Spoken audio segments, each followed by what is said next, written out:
बहन कर्मावती एक मुसलमान भाई के राखी भेजलस।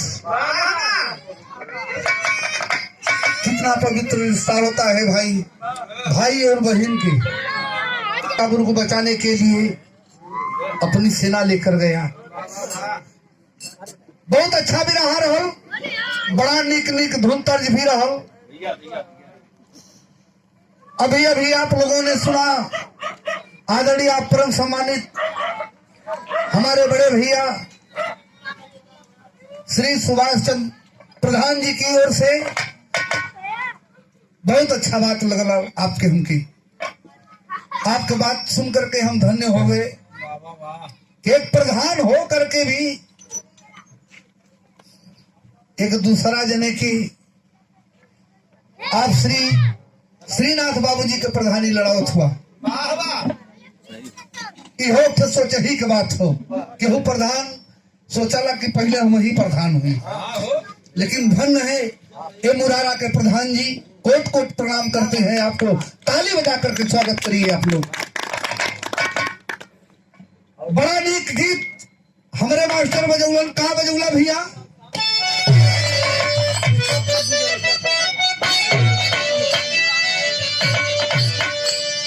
कौनों में हरारू बहादुर भैया। अनीता एगो बात तो बताई, जहाँ माता बहन लोग बैठल है वहाँ कुछ ऐसा गीत गाले बड़े औरत लड़की हो, औरतन के भी बहन बेटियन के लायक भी कुछ गीत होवे के चाहिए। कौनों में हरारू अपने मर्द से कह से सैया ना भैया, मतलब तू हमारा सैया हुआ, पैसा ले लेता।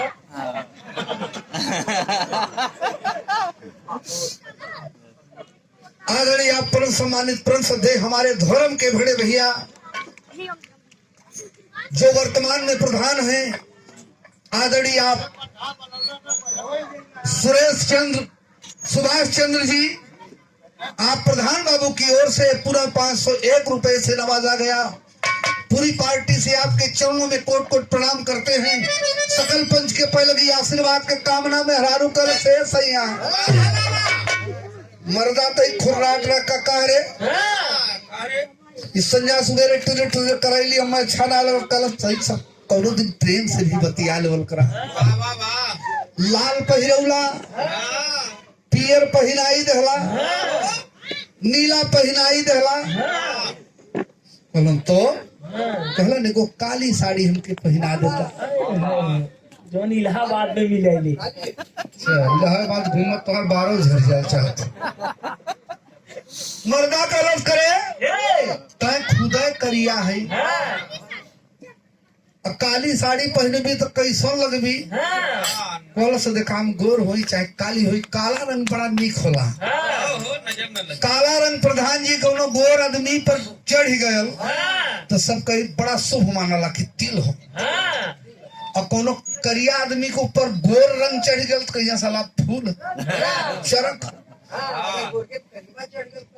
बड़ा शुभ मानेला सब। मेहरुआ कहे छो का कहलस लाल इहे बतौलस, अरे कमर में छुपी जाए, अरे कमर में छुपी जाए, हो कमर में छुपी जाए, काली साड़ी लाई तो कमर में छुपी जाए।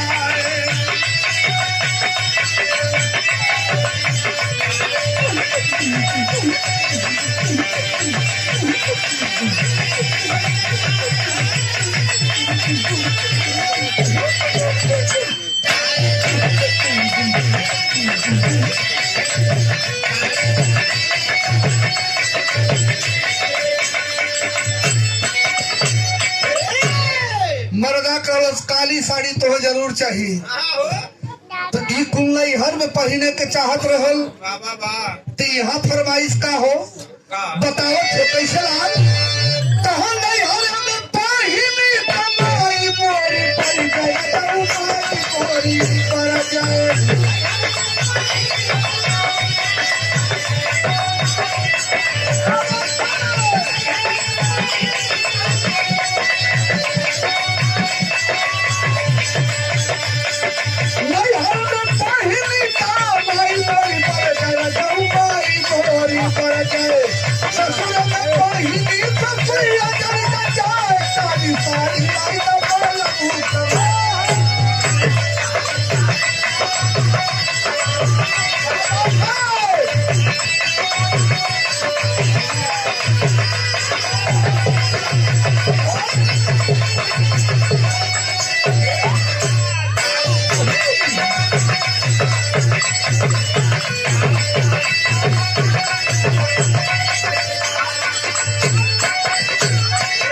आदरणीय परम सम्मानित परम सत्य हमारे पितातुल चाचा जी श्रीनाथ बाबूजी की ओर से पुनः 101 रुपए से नवाजा गया। बहुत बहुत प्रणाम। सकल पंच के पलगी बाबूजी के कहनाम हो कि बहन कंबल वितरण भयल हो और जौनी दिन प्रधान हो जाए साड़ी भी वितरण हो जाई।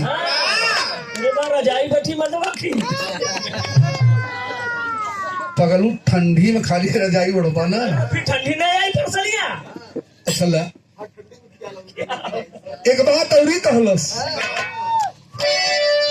कहा नहीं हरम पहिली पफौजी मोरी कर जाऊ फौजी मोरी कर जा